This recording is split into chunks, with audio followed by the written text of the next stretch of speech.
இப்போ ட்ரெண்டிங்கா போயிட்டுருக்க fried crispy எறாவ வந்து ஹோட்டல் ஸ்டைல்ல நம்ம வீட்ல எப்படி செய்யலான்றத பார்க்கலாம் வாங்க. அதுக்கு எறாவ நல்லா கிளீன் பண்ணி வச்சுட்டு, அதுக்கு 1 1/2 ஸ்பூன் மிளகுத்தூள், இஞ்சி பூண்டு 1 ஸ்பூன், உப்பு தேவையானக்கு போட்டுட்டு, எண்ணெய் 1 ஸ்பூன் போட்டு நல்லா ஊற வச்சுருங்க.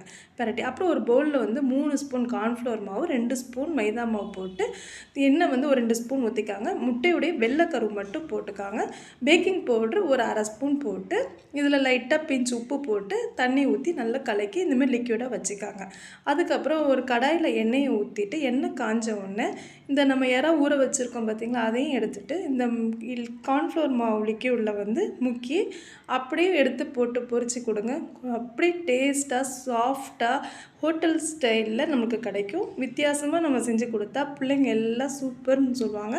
இதை வந்து நம்ம வீட்டில் 65 எறா கிரேவி செஞ்சு கொடுக்கறதுக்கு பதிலாக இதை ஒரு டைம் செஞ்சு கொடுத்து பாருங்கள். அசத்தி பாருங்கள். பாய்.